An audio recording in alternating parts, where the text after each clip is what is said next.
各位弟兄姊妹，我哋而家一齊嚟學習下點樣將一啲模糊嘅願望轉化成真正有力嘅目標。請大家睇下呢張 PowerPoint， 左手邊呢度係模糊嘅願望，好似我想變好啲，希望有成長，讀多啲聖經，做多啲服侍咁。呢啲心智聽落好有心，但其實好籠統，好似霧入面睇花咁。因為太模糊，你唔知由邊度開始，一遇到阻礙，好容易就會放棄。右手邊呢度就係我哋要學嘅 SMART 目標，表情符號困惑 specific 要具體。M measurable 要攞得出數據衡量。A achievable 要做得到，夠實際。R relevant 要同你嘅生命、神嘅呼召有關係。T time bound 要有個時限。當我哋用呢個框架，將原本蒙查查嘅心願變得清清楚楚、實實在在嘅時候，就好似將一個空談變成一份藍圖咁。神唔單止聽我哋嘅心聲，佢更加想我哋用智慧同埋行動去配合佢嘅帶領。呢部分真係好重要，大家一齊用心學下點樣執筆寫落去啦。傳統嘅 SMART 目標雖然已經好有用，但對於我哋嘅屬靈生命嚟講，其實仲係差咁啲。我哋需要將佢升級做 SMARTer， 先至可以真正見到生命嘅突破。點解要升級？因為新版嘅 SMARTer 加入咗幾個好關鍵嘅元素。A actionable 唔單止係做得到，仲要係可以即刻執行。重點係要有清清楚楚嘅行動步驟，一睇就知第一步要點行。R relevant 呢個依然保留，要同你嘅生命同神嘅關係息息相關。最正嘅係新增咗呢兩點。R risky 要有挑戰性。神呼召我哋，好多時唔係叫我哋留喺安全區。一個有少少冒險，需要憑信心踏出一步嘅目標，先至係屬靈成長嘅開始。E exciting 要令人興奮。如果個目標連你自己諗起都覺得悶，點樣堅持落去？一個令你覺得正啊，我想見到呢件事發生嘅目標，先至會有持久嘅動力。呢個升級真係好有意思，因為神唔係想我哋淨係做一啲穩陣嘅目標，佢更加想我哋憑信心跨出舒適圈。當個目標既有挑戰性，又令你覺得興奮嘅時候，你先會有嗰份由心而發嘅動力去堅持。各位，你哋準備好升級自己個目標未啊？可能大家會問，定目標啫，使唔使搞到又要冒險，又要興奮咁誇張啊？首先，我哋講 exciting， 令人興奮。如果一個目標連你自己諗起都唔會心跳加速，咁當困難一出現嘅時候，你真係好容易就會話算啦，唔搞啦。所以，我有一個行動建議，而家就寫低至少2個點解。點解呢個目標對你、對神嘅國度係咁重要？當你揾到嗰份意義，你就有火去堅持。其次係 risky， 有挑戰性。好多時我哋追求現實或者合理，其實只不過係平庸嘅代名詞。但神呼召我哋，係要我哋憑信心行走，而唔係淨係靠自己嗰少少能力。心理學入面有一個概念叫做跨欄效應。如果你定一個目標，係比你目前能力高出60%甚至100%嘅，你估會點？雖然睇落好難，但反而會激發出你更大嘅潛能。因為你知道靠自己唔得，你會更加迫切咁去依靠神。當你跨過嗰個高欄，你見到嘅風景係完全唔同嘅。弟兄姊妹，2026年，我哋唔好再定嗰啲平平淡淡，有冇都冇所謂嘅目標啦。我哋一齊嚟挑戰自己，靠主得力，見證生命嘅突破啦。好啦，我哋而家嚟一個實戰演練。首先，我哋睇下屬靈生命呢方面。好多時，我哋會定一個好模糊嘅願望，例如話，我今年想多讀聖經，靈命更詳盡，聽落好屬靈，好有心，但其實完全冇方向，唔知由邊度開始。如果我哋將佢轉化成一個 SMART 目標，就會變成咁，喺嚟緊呢90日入面，我會讀完整本新約聖經，並且每星期寫低1篇靈修筆記。另外，我仲要嘗試帶領1次小組查經，因為我想更深認識耶穌嘅心意。我哋一齊分析下呢個目標。90日入面，呢個就係 time bound 有時限。讀完整本新約同每周寫筆記，呢啲就係 specific 具體同 measurable 可衡量。嘗試帶領小組查經，呢個就係 risky 有挑戰性同 actionable 可執行。更深認識耶穌，呢個就係 exciting 令人興奮同 relevant 息息相關。呢個目標唔單止具體，更加帶有一份挑戰性，令你覺得今年真係要做啲嘢。弟兄姊妹，只要靠住聖靈嘅幫助，我哋一定做得到。第二個例子，我哋講下好多人都好重視嘅家庭關係。平時我哋嘅模糊願望可能係，我今年想花多啲時間陪屋企人，一齊讀經禱告，等個屋企和諧啲，出發點好好，但往往因為太隨緣，結果通常係忙下就冇咗件事。如果我哋用 SMART 框架去升級，就會變成喺2026年上半年入面，我哋每逢星期六晚都會舉行30分鐘嘅家庭祭壇，全家人輪流帶領讀經，每人分享一節經文。我仲想挑戰自己，邀請至少一位親戚嚟參加一次，因為我想透過我哋個家去見證耶穌嘅愛，等親戚都認識主。我哋一齊睇下呢個目標，每周六晚30分鐘，非常具體 specific， 大家可以喺 calendar mark 低。全家輪流帶領，呢個係可執行 actionable 嘅步驟，人人有份。邀請親戚參加，呢部分就有啲 risky 挑戰性啦，亦都係最需要憑信心去行嘅一步。家庭見證耶穌，呢個動機令成件事變得好 exciting， 令人興奮，同埋非常有意義。弟兄姊妹，大家試下埋手想象下，全家人圍埋一齊，開開心心咁敬拜神，仲可以將呢份福氣傳俾親戚，呢個畫面係咪諗起都覺得好激動人心呢？呢個關於職場嘅例子非常實務，因為對好多弟兄姊妹嚟講，喺公司見證主係最有壓力，但亦係最有回報嘅地方。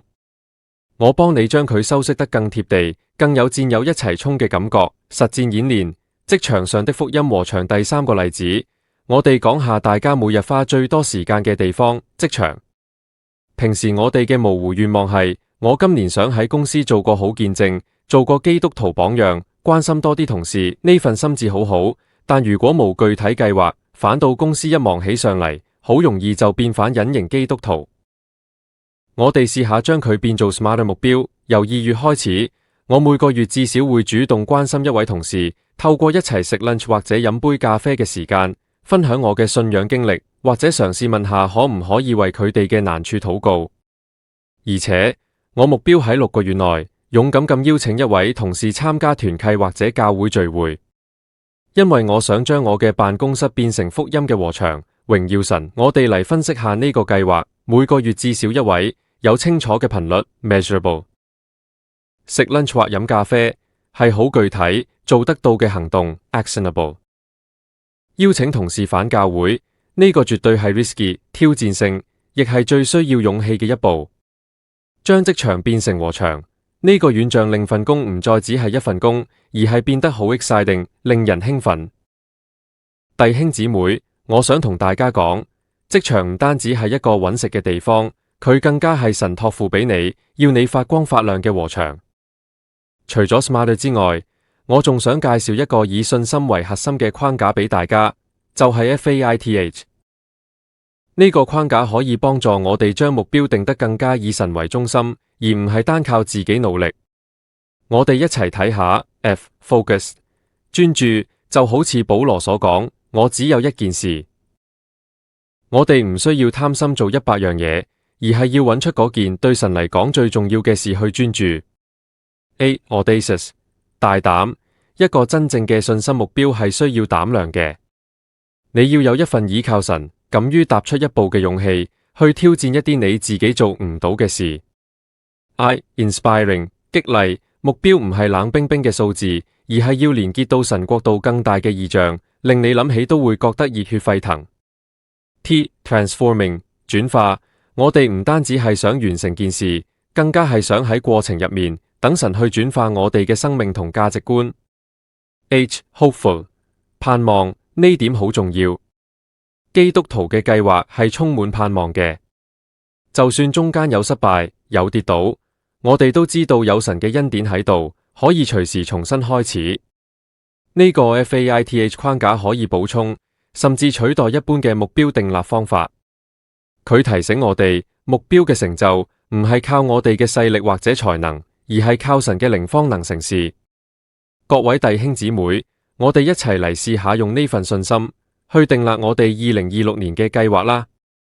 呢個用 FAITH 嚟定嘅讀經計劃，將原本好似做功課咁嘅目標，變咗做一個有生命力嘅屬靈旅程。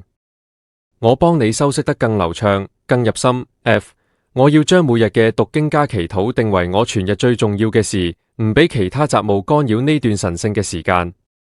A， 我要定一個大膽嘅目標，今年我要讀完成本聖經。就算我以前從未試過完整讀完一次，但我相信靠住主嘅能力，我可以突破。我要每日記錄低神嘅話語點樣影響我，甚至點樣反轉我成日嘅心情。見證神嘅說話帶嚟嘅力量，係一件好令人興奮嘅事。T， 我希望透過神嘅說話，將我嘅生活模式轉化得更親近主，等我嘅心靈唔再被焦慮佔領，而係充滿基督嘅平安。H， 我心入面有一個盼望，就是神會親自透過佢嘅話語，醫治我內心一啲連自己都未必察覺到嘅創傷。弟兄姊妹，呢個計劃係充滿住信心同埋盼望。當我哋將焦點放喺神身上嘅時候，目標就唔再係一個壓力或者重擔，而係一個同神同行、充滿驚喜嘅旅程。呢個關於家庭關係嘅 FAITH 範例，層次由外在嘅聚會提升到內心嘅醫治，非常有力量。我幫你將佢修飾得更深情、更貼近屋企人相處嘅感覺。F， 我要將每星期一次嘅家庭祭壇定為屋企嘅優先事項。大家放低手機，專心聚埋一齊。A， 我要大膽咁去邀請全家人，包括埋仲未信主嘅屋企人，一齊參與呢份聚會。雖然可能會有壓力，但我願意憑信心踏出呢一步。I， 透過喺聚會入面分享大家生命中嘅見證，去激勵每一位成員，令家人之間嘅連結唔再只係食飯睇電視，而係有靈魂嘅交流。T， 我祈求神轉化我哋屋企嘅氛圍，由原本可能比較冷淡或者多爭拗，變成一個充滿愛、包容同埋願意互相寬恕嘅地方。H， 我要仰望神，無論過去屋企有咩誤會或者破裂嘅關係，我都有盼望，相信神可以親自醫治同埋修補。弟兄姊妹，神真係好重視家庭。當我哋願意用信心去訂立呢啲目標嘅時候，神會親自作工，醫治同埋重建我哋嘅家。最後，我哋睇下職場同工作可以點樣應用 FAITH。F， 我要提醒自己，返工唔單止係為咗份糧，更重要係專注喺職場入面作鹽作光，活出基督徒嘅樣式。A， 我要定一個大膽嘅信心目標，就係今年要帶領一位同事信耶穌。雖然睇落好難，但我相信神會預備人心。I， 我要激勵自己，將每日嘅工作視為一份事工。當我發現自己係為咗主而做，我對工作嘅熱情就會完全唔同晒。T， 我祈求神轉化我嘅生命，令我喺辦公室入面活出更誠實、更勤力嘅品格，用我嘅行為去影響身邊嘅人。H， 我要仰望神，無論職場環境幾咁複雜、幾多挑戰，我都有盼望，相信神會親自為我開路，帶領我行每一步。弟兄姊妹，神絕對可以喺你嘅職場入面做大事，只要我哋有信心、有勇氣，神一定會大大使用我哋，將福音帶入每一個辦公室。我想同大家分享一個非常實用嘅策略，叫做彈性習慣，大中小目標。我哋唔好只係定一個死板、僵化嘅標準，而係要俾自己一個範圍、小目標 ，safety net 救生網，例如每日讀經10分鐘。呢個係你嘅底線，目的係要保持連續性。就算嗰日幾忙幾疲倦，你都可以做到，咁樣你嘅信心就唔會咁逆斷。中目標 standard 標準，例如每日讀經30分鐘。呢個係你平時嘅正常標準，做完會覺得好充實、好滿足。大目標 Dream 夢想，例如每日讀經1小時。呢個目標係用嚟激發你嘅熱情。當你狀態大勇、時間充裕嘅時候，去衝刺呢個目標會帶嚟極大嘅成就感。核心洞見，小目標係用嚟保護你嘅信心，而大目標係用嚟激發你嘅熱情。我哋要允許自己有低標嘅日子，重點係唔好停低。弟兄姊妹，2026年，我哋唔好追求完美，而係要追求忠心同堅持。神睇重嘅係我哋嘅心，係嗰份同行嘅過程，而唔單止係最後嗰個結果。求神幫助我哋，將今日所學嘅目標同計劃，一步一步咁實踐出嚟。